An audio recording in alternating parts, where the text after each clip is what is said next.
तो गाइस काफी दिनों बाद वापस आकर काफी मजा आ रहा है और आज इस वीडियो के अंदर हम बात करने वाले हैं हाल ही में हुए AEW के डायनामाइट शो की, जो कि डायनामाइट 300 एपिसोड था। और आज इस वीडियो के अंदर हम जानेंगे कि उस शो पर क्या क्या हुआ और हमें उस शो पर कौन कौन सी चीजें देखने को मिली है। जो शो होकर तो काफी ज्यादा टाइम हो चुका है, लेकिन मुझे लगता है कि डायनामाइट 300 एक काफी अच्छा खासा शो था जिसके बारे में हमें बात करनी चाहिए। तो इसीलिए उस शो पर क्या क्या हुआ ये जानने के लिए ये वीडियो एकदम आखिर तक जरूर देखना। और ऐसे ही AEW से रिलेटेड हर एक न्यूज, रूमर और अपडेट और AEW के हर एक शो का रिव्यू पाने के लिए हमारे चैनल को सब्सक्राइब करना मत भूलना। पर अब ज्यादा देर न लगाते हुए चलिए ये वीडियो शुरू करते हैं और करते हैं हाल ही में हुए डायनामाइट 300 का रिव्यू।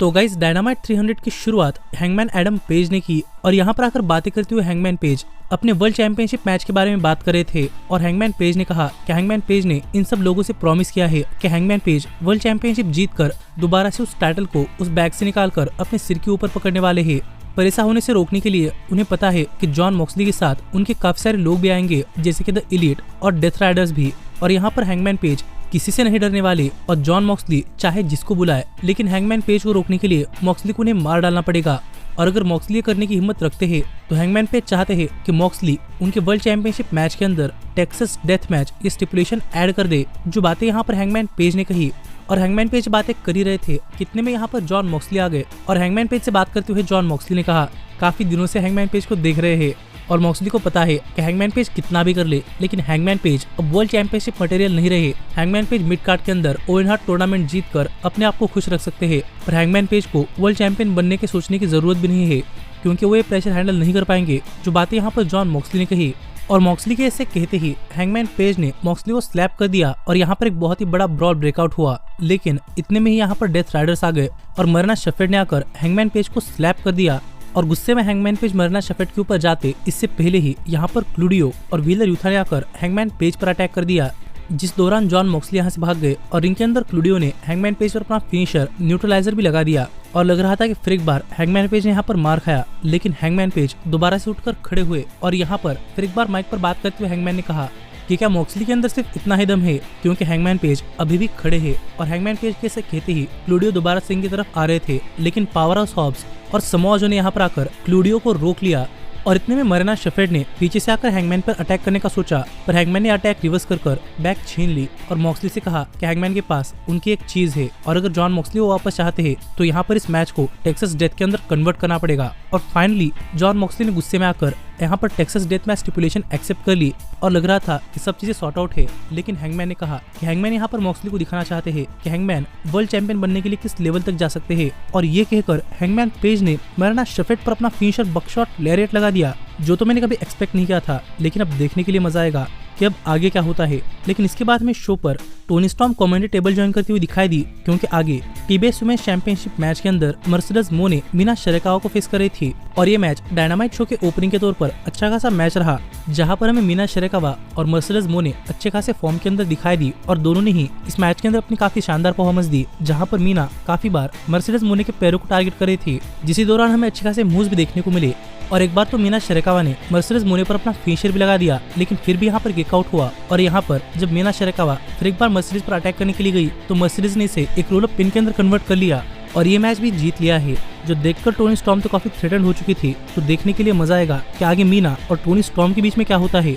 पर जैसे ही टोनी स्टॉर्म रिंग के अंदर मीना शिराकावा को चेक करने के लिए आई, यहाँ पर मर्सिडीज मोने ने उन पर अटैक कर लास्ट लाफ लिया। पर इसके बाद हमें शो पर यंग बक्स का एक सेगमेंट देखने को मिला, जहां पर हम देख पा रहे थे कि यंग बक्स यहाँ पर टोनी खान के दिए हुए क्रेडिट कार्ड से AEW के पैसे खर्च कर अपने लिए काफी आलीशान चीजें खरीद रहे थे और काफी मजे भी कर रहे थे। जिसके बाद हमें शो पर ऑल इन पेपर के ऊपर होने वाले कैसीनो गॉन्टलेट मैच के अंदर फर्स्ट नंबर पर कौन आएगा वो स्पॉट कंसीडर करने के लिए एक फैटल 4-वे मैच देखने को मिला, जहां पर MJF, Brody King, AR Fox और एंथनी बोवेंस एक दूसरे को फेस कर रहे थे। और मैच की शुरुआत में ही MJF ने ब्रॉडी किंग को पैसे देकर अपने साइड करना चाहा, लेकिन ये सब MJF के पीछे ही जा रहे थे और MJF ने हर्ट सिंडिकेट का सहारा लिया। लेकिन इतने में ही ब्रॉडी किंग ने इस मैच के अंदर अपनी डिस्ट्रैक्शन स्टार्ट कर दी और ब्रॉडी किंग हर एक पर काफी तगड़ा अटैक कर रहे थे। जिस बीच ब्रॉडी किंग के डिस्ट्रैक्शन का फायदा उठाकर उन पर स्टील चेयर से अटैक कर MJF ने इस मैच मैच के अंदर अपनी एंट्री कर ली, जिसके बाद तो ये मल्टीपर्सन मैच किसी लेवल पर रुका ही नहीं, क्योंकि हमें इस मैच के अंदर एक के बाद एक काफी शानदार मूव्स देखने को मिले और हर एक स्टार को यहाँ पर शाइन करने का मौका मिल रहा था। लेकिन जब कभी ब्रॉडी किंग और एमजेएफ एक दूसरे के आमने सामने आते तो वो देखने के लिए मजा आ जाता, और ऐसे में ही ब्रॉडी किंग ने एक बार एमजेएफ को हैंग भी कर दिया। लेकिन जहाँ तक बात है इस मैच के विनर की, तो मैच के आखिरी पॉइंट्स पर एमजेएफ ने एआर फॉक्स पर अपना सबमिशन लगा दिया और यहाँ पर सबमिशन के सहारे एमजेएफ ने ये मैच जीत लिया है, जिससे कि एमजेएफ कैसीनो गॉन्टलेट मैच के लिए ऑफिशियली क्वालिफाई हो चुके हैं और वो फर्स्ट में एंटर करेंगे। लेकिन एमजेएफ के मैच जीतते ही यहाँ पर दूसरे पार्टिसिपेंट यानी कि मार्क ब्रिस्को आ गए, जो भी इस कैसीनो गॉन्टलेट मैच का पार्ट होने वाले हैं। और यहाँ पर एमजेएफ से बात करते हुए मार्क ब्रिस्को ने कहा कि काफी सारे लोगों को और खुद एमजेएफ को लगता है कि एमजेएफ इनविंसिबल है, लेकिन मार्क ब्रिस्को एमजेएफ को एक्सपोज करने वाले हैं। और वो भी माइक पर ये कहकर मार्क ब्रिस्को ने नेक्स्ट वीक एमजेएफ के साथ एक talk to talk segment demand किया, जो कि एमजेएफ ने एक्सेप्ट कर लिया। तो देखने के लिए मजा आएगा कि क्या मार्क ब्रिस्को एमजेएफ जैसे बेस्ट टॉकर को माइक पर हरा पाते हैं या नहीं। लेकिन जब हर्ट सिंडिकेट और एमजेएफ यहाँ से वापस जा रहे थे, तभी जेट स्पीड ने यहाँ पर आकर हर्ट सिंडिकेट पर अटैक करना स्टार्ट कर दिया, क्योंकि वो वर्ल्ड टैग टीम चैंपियनशिप्स के लिए नंबर 1 कंटेंडर है। पर यहाँ पर हर्ट सिंडिकेट नहीं रुकने वाला था और उन्होंने जेट स्पीड को डिस्ट्रॉय कर रख दिया।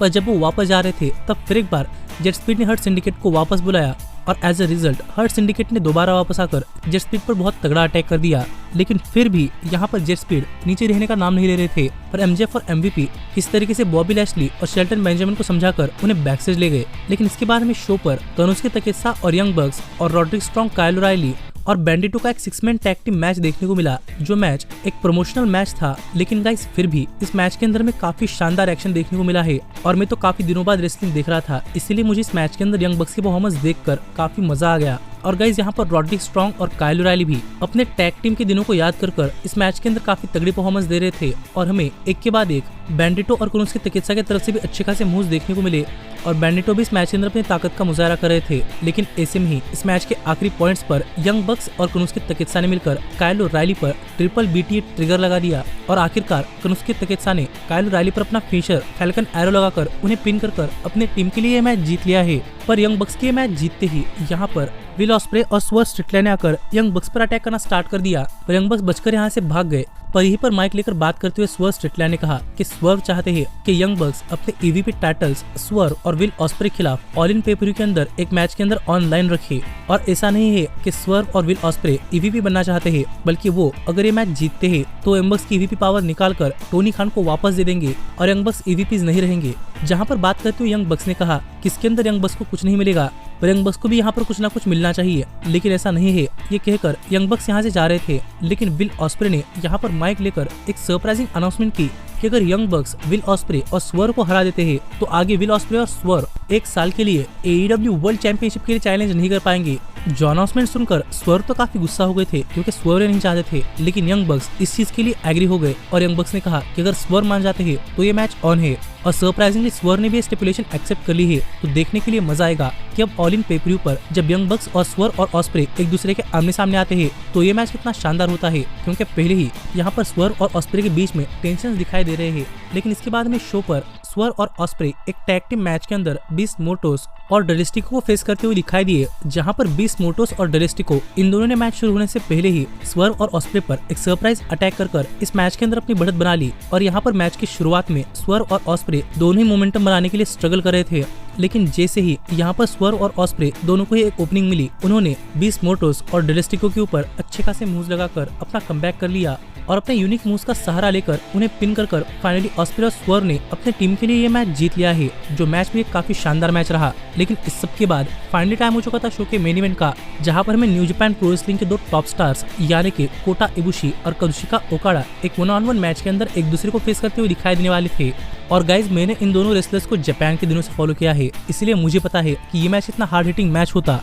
और जैसे ये मैच शुरू हुआ हमें वो हार्ड हिटिंग स्टाइल देखने को मिली, जहां पर हमें कोटा इबुशी अपनी पूरी ताकत लगाकर ओकाडा पर काफी तगड़ा अटैक करते हुए दिखाई दिए, जहां पर ओकाडा सबसे पहले तो बचने के लिए गए, लेकिन जैसे उन्हें मोमेंटम मिला वो भी इस मैच के अंदर अपने अच्छे खासे मूव्स का सहारा लेकर कमबैक कर रहे थे। पर कोटा इबुशी ने भी काफी बार ओकाडा के फिनिशर को रिवर्स कर दिया और एक बार तो इतना जोरदार अटैक कर दिया जो देखकर लग रहा था कि कहीं यहाँ पर दोनों इंजोर्ड तो ना हो गए हो। लेकिन ऐसे में ही मैच के आखिरी पॉइंट्स पर ओकाडा ने किस तरीके से मैनेज कर कोटा इबुशी पर अपना फिनिशर लगा दिया और उन्हें पिन कर ओकाडा ने ये मैच जीत लिया है। पर उनके ये मैच जीतने के बाद भी यहाँ पर डॉन कैलस फैमिली कोटा इबुशी पर अटैक करने वाली थी, पर उन्हें बचाने के लिए यहाँ पर केनी ओमेगा आ गए पर सरप्राइजिंगली ट्रेंट पीछे से केनी ओमेगा पर अटैक करना चाहते थे, जहां पर कोटा इबुशी ने केनी को बचाया और केनी और कोटा ने मिलकर ट्रेंट पर अपना टैग टीम मुंह लगाकर उन्हें रिंग के बाहर कर दिया। और आखिरकार हमें गोल्डन रिवर्स का एक हक के साथ AEW के अंदर रियूनियन देखने को मिला, जो चीज काफी दिनों बाद हुई है। और ऐसे ही डायनामाइट शो ऑफ एयर गया, जो शो मुझे काफी पसंद आया है। और आप मुझे कमेंट कर बताइए कि शो पर आपका क्या कहना है। पर ऐसे ही AEW से रिलेटेड हर एक न्यूज, रूमर और अपडेट और AEW के हर एक शो का रिव्यू पाने के लिए हमारे चैनल को सब्सक्राइब करना मत भूलना। लेकिन अब मैं मिलता हूँ आपसे अगली वीडियो के अंदर, पर तब तक stay healthy, stay happy and keep watching elite wrestling. Hey, did you like that video? Click the screen for more. And where do you think you're going? Check out our official merchandise page and to support the entire cast. And thanks so much for being the elite. The elite. What, Nick, you're not going to sing it all with me this time?